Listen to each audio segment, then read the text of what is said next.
don't have much to say in my way of opening remarks because you already know all of this thing. We are one of, and I gather, the last surviving MP parliamentary delegation that the government has sent out to different parts of the world in the wake of Operation Sindhu in order to explain our point of view on recent events to governments, to legislators, to think tanks and other policy influentials, and to media. Strictly speaking, we also began through the United States because on our way to Guyana, we stopped in New York, went to the 9/11 memorial, and showed our solidarity with the victims of terrorism everywhere. So, as you know, many nationalities lost people in that attack, 9/11. So that's been basically the nature of our journey. I would simply say that we've had very, very positive trends so far. In every country, we have been extremely well received. In at least 3 countries of the very highest level. So in the other country at the highest level possible, since the foreign ministers, in one case, foreign minister was away and the acting foreign minister received us. But otherwise, we have been received extremely well. And what we found everywhere was that we got a very clear, unambiguous expression of not only understanding, but of solidarity for us and for our midst. That is essentially what I want to say by way of opening. The Mark and Phil will have more detailed questions. I'm very happy to answer. Yeah. Economic challenge and columnist.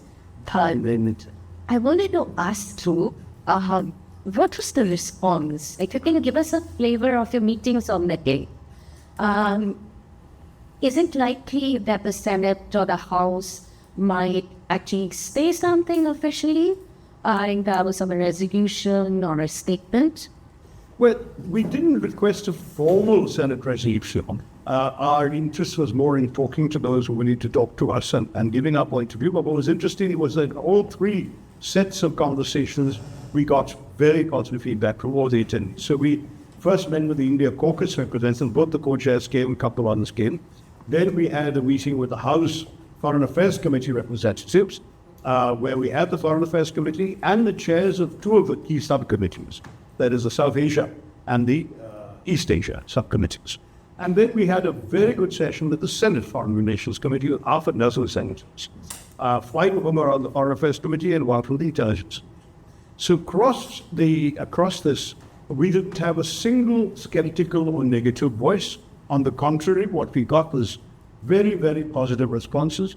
The 2 key lines I would use are, number 1, total support and solidarity for India in its fight against terrorism, and second, complete understanding of India's right to defend itself against terrorism.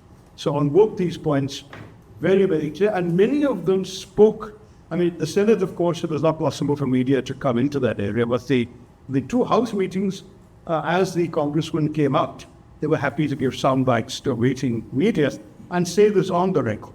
So I think, if I'm not mistaken, I'm calling from here, and I has at least 2 or 3 congressmen on the record. Is that right, Ayushi? Yeah.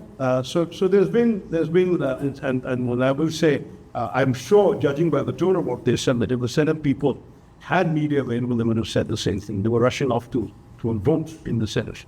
But broadly speaking, we have left the hill very pleased with the quality of the conversations, the level of interest.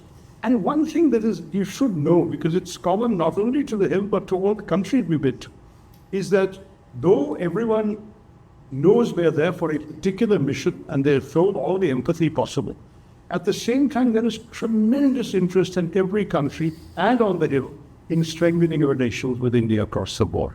It's not just a question of standing with us against terror. They also are thinking positively about economic development, cooperation, trade, investment,